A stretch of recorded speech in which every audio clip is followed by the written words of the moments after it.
This is the first of my 10-minute tutorials. In 10 minutes I shall show you how to make up my latest pattern, the wide leg double pleat trousers. This guide applies to making trousers in general. If you have always thought trousers are difficult to make, this movie is for you. Just visit my pattern room to download this pattern and print it. Tape it together, edge to edge, no overlap, no tricky markings to line up, and cut out each piece. I'm using lightweight black denim. It's washable, so pre-wash it, and zigzag the raw edges so it doesn't fray. If you are taller or shorter than average, you'll need to adjust the waist to hip measurement. Cut along the guideline and open out or overlap. Keep the vertical grid lines in line and correct any distortion at the seam lines. Do the same to all the pieces that will be at hip level, so that's pockets as well, and also the front lining panel, again correcting the seam lines when necessary. This is the most important alteration you are likely to make. It affects the depth to the crotch and makes sure the widest part of the trouser comes where you are widest. All other adjustments can be made at a later stage. You could substitute the front lining panel for a full lining. Use a washable lining if your garment is to be washed. I have cut out my fabric, leaving 5/8 of an inch seam allowance all round, and I have transferred the markings. For a fuller tutorial on dressmaking basics, watch my Make Your Own Clothes series and Make a Dress series of videos. The classic pocket styling makes these trousers a must for any student of dressmaking. The underpocket completes the trouser front. The top pocket forms a facing for the pocket opening. As the pocket opening is cut on the diagonal or the bias, it will stretch, which we don't want. We will stitch a stay along the seam line. This can be narrow cotton tape or woven seam binding, which will not stretch. Don't use bias binding, as this will stretch. Baste the tape to the pocket along the seam line. The first stage to attaching pockets is to join the top pocket to the trouser front, right sides together, along the pocket opening. The seam is stitched, incorporating the stay tape.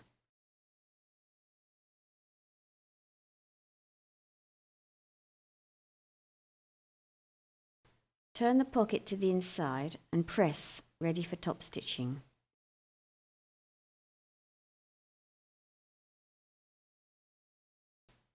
I set my heart on acid yellow for these black jeans, but remembered in time that my next project will be to use this glorious pure silk floral for a classic shirt.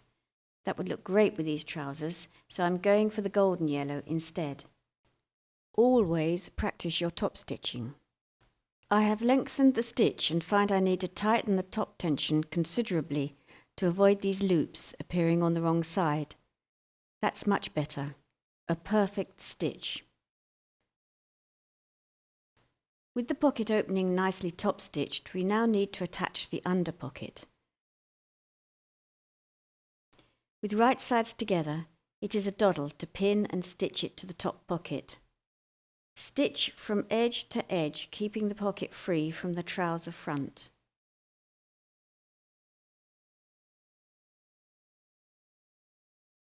When the side seams and waistband are complete, the pocket will be firmly stitched in place.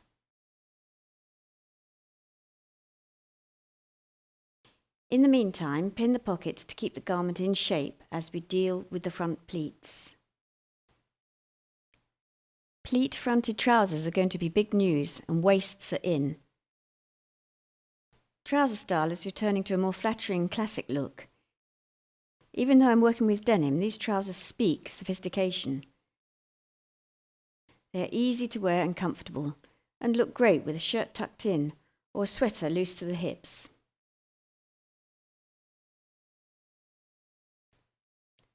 Getting back to our pleats. There is no mystery here, just fold and match the markings. pin securely. Then run 2 rows of hand or machine basting across the trouser front to keep everything in place for the next stage. We are ready to get our trouser pieces together. I've decided on a zip in the back seam rather than a fly front, which is a little advanced. Very 60s. Audrey Hepburn, Grace Kelly. Slacks then would have a back zip, and they didn't have the technology of the invisible zip in those days. So I'm joining the 2 fronts. Pin, stitch, press to one side, and top stitch. Clip the curve before pressing so that the seam lies flat.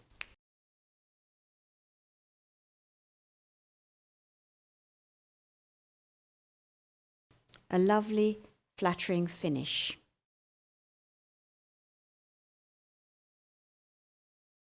Now for the front lining, which is actually a stay. The darts are stitched and the bottom edge is finished with either a single fold hem or overlocking, keeping bulk to a minimum.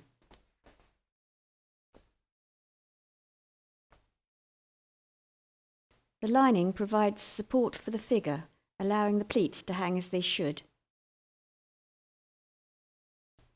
You could extend this piece to make a full lining using a duplicate of the back piece.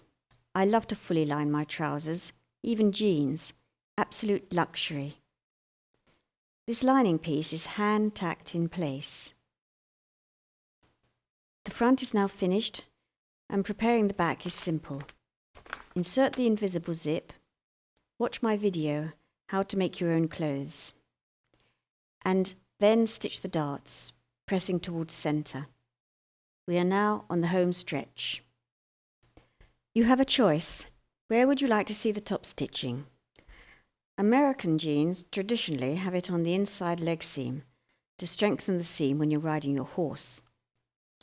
Jeans for looks often have it on the outside seam, but this can cause problems if you have a less than powerful sewing machine. The pockets create too many layers. So I'm sticking with tradition, and maybe I'll whack in some traditional rivets to reinforce the pockets and have the top stitching on the inside leg seam. Carefully match the centre seam and the notches. With this pattern, the seam should be the same length, but other styles may have a certain amount of easing. The seam is stitched from ankle to ankle, pressed towards the back, the curve at the crotch is clipped, and the whole length is top stitched in one go. Zigzag or overlock to neaten before top stitching if you like.